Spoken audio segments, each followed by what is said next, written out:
ಇತ್ತೀಚೆಗಷ್ಟೇ ಕೆಆರ್ ಪುರಂನಲ್ಲಿ ಶ್ವೇತಾ ಮತ್ತು ಕೆನತ್ ಎಂಬ ಆರೋಪಿಗಳಿಂದ ಟ್ರಿಪಲ್ ಮರ್ಡರ್ ಪ್ರಕರಣಕ್ಕೆ ಸಂಬಂಧಪಟ್ಟಂತೆ ಡಬಲ್ ಮರ್ಡರ್ ಪ್ರಕರಣಕ್ಕೆ ಸಂಬಂಧಪಟ್ಟಂತೆ ಇಡೀ ಜನ ನೋಡಿ ಬೆಚ್ಚಿ ಬಿದ್ದಿದ್ರು. ಆ ಪ್ರಕರಣ ಮಾಸೋಕ್ ಮುಂಚೆನೆ ಮತ್ತೊಂದು ಅಂಥದ್ದೇ ಮಾದರಿಯ ಪ್ರಕರಣ ಆಗಿದೆ. ಬೆಂಗಳೂರಿನಲ್ಲಿ ಮತ್ತೊಂದು ಟ್ರಿಪಲ್ ಮರ್ಡರ್ ಆಗಿದೆ. ತಾಯಿ ಮಾವ ಅಜ್ಜಿ ಕೊಂದು ತಾನು ಆತ್ಮಹತ್ಯೆಗೆ ಶರಣಾಗಿರುವಂತಹ ಘಟನೆ ಕಾಮಾಕ್ಷಿ ಪಾಳ್ಯದ ಗೊಟ್ಟಿಗೆ ಪಾಳ್ಯದಲ್ಲಿ ಬೆಚ್ಚಿ ಬೀಳಿಸುವಂತಹ ಘಟನೆ ನಡೆದಿದೆ. ಮಂಗಳಮ್ಮ, ನಂಜಮ್ಮ ಮತ್ತು ಸತೀಶ್ ಅಂತ 55, 65 ಹಾಗೂ 50 ವರ್ಷದ ವ್ಯಕ್ತಿಗಳ ಸಾವಾಗಿದೆ. ಮೂವರನ್ನ ಕೂಡ ಕೊಚ್ಚಿ ಕೊಲೆ ಮಾಡಿದ್ದು ಪ್ರಶಾಂತ್ ಅನ್ನುವಂತಹ ವ್ಯಕ್ತಿ. ಬಳಿಕ ತಾನೂ ಕೂಡ ನೇಣಿಗೆ ಶರಣಾಗಿದ್ದಾನೆ. ಬೆಂಗಳೂರಿನಲ್ಲಿ ನಡೆದಿರುವಂತಹ ಟ್ರಿಪಲ್ ಮರ್ಡರ್ ಇತ್ತೀಚೆಗಷ್ಟೇ ಶ್ವೇತಾ ಮತ್ತು ಕೆನತ್ ಎಂಬ ಆರೋಪಿಗಳಿಂದ ತಾಯಿ, ತಂದೆ, ತಂಗಿಯ ಹತ್ಯೆ ಆಗಿತ್ತು. ಆ ಘಟನೆ ಮಾಸೋಕ್ ಮುಂಚೆನೆ ಮತ್ತೊಂದು ಅಂಥದ್ದೇ ಮಾದರಿಯ ಪ್ರಕರಣ.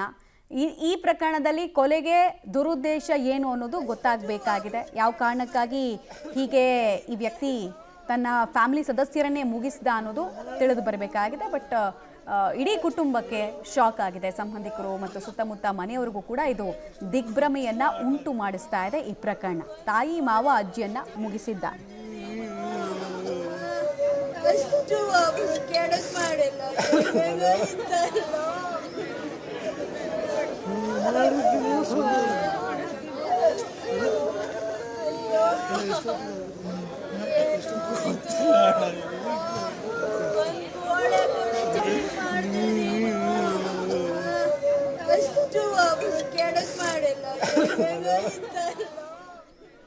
ಯಾವ ಕಾರಣಕ್ಕೋಸ್ಕರ ಹತ್ಯೆ ಆಗಿದೆ ಅನ್ನೋದು ಇನ್ನಷ್ಟು ತಿಳಿದು ಬರಬೇಕಾಗಿದೆ. ಬಟ್ ಪದೇ ಪದೇ ಇಂಥ ಕ್ರೈಮ್ ಘಟನೆಗಳು ಮರುಕಳಿಸ್ತಾ ಇರೋದು ನೋಡ್ತಾ ಇದ್ರೆ ಏನಾಗಿದೆ, ಅಪರಾಧಿಗಳ ಮನಸ್ಥಿತಿ ಯಾವ ಮಟ್ಟಕ್ಕೆ ಹೋಗ್ತಾ ಇದೆ ಅನ್ನೋದನ್ನ ಕೂಡ ನೀವು ಇಲ್ಲಿ ಅರ್ಥ ಮಾಡ್ಕೊಳ್ಬಹುದು.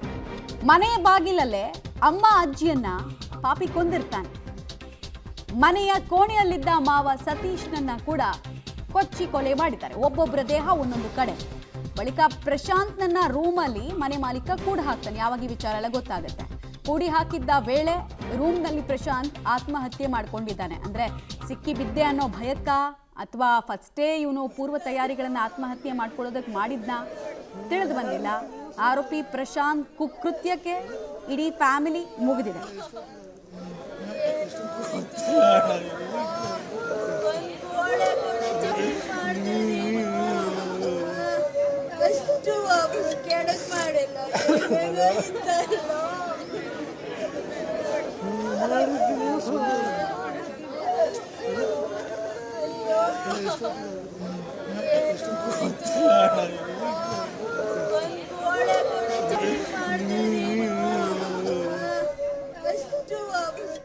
ಡೀಟೇಲ್ಸ್ ಕೊಡ್ತಾರೆ ನಾಗೇಶ್ ನೇರ ಸಂಪರ್ಕದಲ್ಲಿ. ನಾಗೇಶ್, ಇಷ್ಟು ಭೀಕರ ಕೊಲೆಗೆ, ಕ್ರೌರ್ಯಕ್ಕೆ ಏನ್ ಕಾರಣ ಅನ್ನೋದು ತಿಳಿದು ಬಂದಿದ್ಯಾ? ಮಮತಾ, ಮನೆಯಲ್ಲಿದ್ದ ಮೂವರನ್ನ ಮಚ್ಚಿನಿಂದ ಕೊಲೆ ಮಾಡಿ ತಾನು ಕೂಡ ಆತ್ಮಹತ್ಯೆಗೆ ಶರಣಾಗಿರುವಂಥ ಘಟನೆ ಬೆಂಗಳೂರಿನ ಕೊಟ್ಟಿಗೆಪಾಳ್ಯದಲ್ಲಿ ನಡೆದಿರುವಂಥದ್ದು. ಸದ್ಯ ನಾನು ಆ ಕೊಲೆ ಮಾಡಿರುವಂಥ ಜಾಗವನ್ನು ತೋರಿಸುವಂಥ ಪ್ರಯತ್ನವನ್ನು ಮಾಡ್ತೇನೆ. ಇದೇ ಮನೆಯಲ್ಲಿ ಅಜ್ಜಿ, ತಾಯಿ ಮತ್ತು ಮಾವ ಇಬ್ಬರೂ ಕೂಡ ಅಂದರೆ 4 ಜನ ಒಟ್ಟಿಗೆ ವಾಸವಾಗಿದ್ದರು. ಆ ವಾಸವಾಗಿದ್ದಂಥ 4 ಜನರಲ್ಲಿ 3 ಜನ, ಒಂದು ಮಂಗಳಮ್ಮ, ನಂಜಮ್ಮ, ಸತೀಶ್ ಅನ್ನೋವರನ್ನು ಪ್ರಶಾಂತ್ ಎನ್ನುವಂಥ ವ್ಯಕ್ತಿ ಮಚ್ಚಿನಿಂದ ಕೊಲೆ ಮಾಡಿ ತಾನು ಕೂಡ ನೇಣು ಬಿಗಿದುಕೊಂಡು ಆತ್ಮಹತ್ಯೆಯನ್ನು ಮಾಡ್ಕೊಂಡಿರುವಂಥದ್ದು. ಈಗಾಗಲೇ ಘಟನಾ ಸ್ಥಳಕ್ಕೆ ಪಶ್ಚಿಮ ವಿಭಾಗದ ಡಿಸಿಪಿ ಯತೀಶ್ ಸೇರಿದಂತೆ ಕಾಮಾಕ್ಷಿ ಪಾಳ್ಯ ಪೊಲೀಸರು ಬಂದು ಪರಿಶೀಲನೆ ಮಾಡಿ ಆ ಬಾಡಿಯನ್ನು ಶಿಫ್ಟ್ ಮಾಡ್ತಿರುವಂಥ ವಿಜುವಲ್ಸ್ಗಳನ್ನು ಕೂಡ ನಾನು ನಿಮಗೆ ತೋರಿಸ್ತಾ ಇದ್ದೀನಿ. ಮೇಲ್ನೋಟಕ್ಕೆ ಘಟನೆಗೆ ಕಾರಣ ಏನು ಅನ್ನುವಂಥದ್ದು ಕೂಡ ಇನ್ನೂ ಪತ್ತೆ ಆಗಿಲ್ಲ. ಆದರೆ ಅವರ ತಂದೆ ಚಿಕ್ಕಣ್ಣ ಹೇಳೋ ಪ್ರಕಾರ ಸಣ್ಣ ಪುಟ್ಟ ಗಲಾಟೆಗಳಾಗ್ತಾ ಇತ್ತು. ಮನೆ ಅಂದಮೇಲೆ ಅವೆಲ್ಲ ಸರ್ವೇ ಸಾಮಾನ್ಯ. ಆದರೆ ಯಾವ ವಿಚಾರಕ್ಕೆ ಈ ರೀತಿ ಮಾಡಿದ್ದಾನೆ ಅನ್ನುವಂಥದ್ರ ಬಗ್ಗೆ ಯಾವುದೇ ರೀತಿಯ ಮಾಹಿತಿಗಳು ನಮಗೂ ಕೂಡ ಲಭ್ಯವಾಗ್ತಿಲ್ಲ ಅನ್ನುವಂಥದ್ರ ಬಗ್ಗೆ ಸ್ವತಃ ಕೊಲೆ ಮಾಡಿರುವಂಥ ಪ್ರಶಾಂತ್ ಅವರ ತಂದೆ ಚಿಕ್ಕಣ್ಣ ಏನಿದ್ದಾರೆ ಅವರು ಕೂಡ ಸ್ಪಷ್ಟನೆಯನ್ನು ಕೊಟ್ಟಿರುವಂಥದ್ದು. ಯಾವ ಕಾರಣಕ್ಕೆ ಈ ರೀತಿ ಕೃತ್ಯ ಆಗಿದೆ, ನಾನು ಬೆಳಿಗ್ಗೆ ಕೆಲಸಕ್ಕೆ ಹೋದಂಥ ಸಂದರ್ಭದಲ್ಲಿ 8 ರಿಂದ 9 ಗಂಟೆ ಸುಮಾರಿಗೆ ಈ ಘಟನೆ ಆಗಿರುವ ಬಗ್ಗೆ ಮಾಹಿತಿ ಸಿಕ್ಕಿದೆ ಅನ್ನುವಂಥದ್ರ ಬಗ್ಗೆ ಸ್ವತಃ ಕೊಲೆ ಮಾಡಿರುವಂಥ ಪ್ರಶಾಂತ್ ಅವರ ತಂದೆ ಕೂಡ ತಮ್ಮ ಅಳಲನ್ನು ತೋಡ್ಕೊಂಡಿರುವಂಥದ್ದು. ಮಮತಾ, ಓಕೆ, ಹಾಗೆ ಸಂಪರ್ಕದಲ್ಲಿರಿ. ವಾಪಸ್ ಬಂದೆ ನಾಗೇಶ್. ಸದ್ಯಕ್ಕಂತೂ ಸ್ಥಳದಲ್ಲಿ ಪೊಲೀಸರು ಪರಿಶೀಲನೆಯನ್ನ ಮುಂದುವರಿಸ್ತಾ ಇದ್ದಾರೆ. ತಂದೆಯಿಂದ ಕೂಡ ಅನೇಕ ಮಾಹಿತಿಗಳನ್ನು ಹೊರ ಹಾಕ್ತಾ ಇದ್ದಾರೆ. ಈ ಬೆನ್ನಲ್ಲೇ ಮತ್ತಷ್ಟು ಡೀಟೇಲ್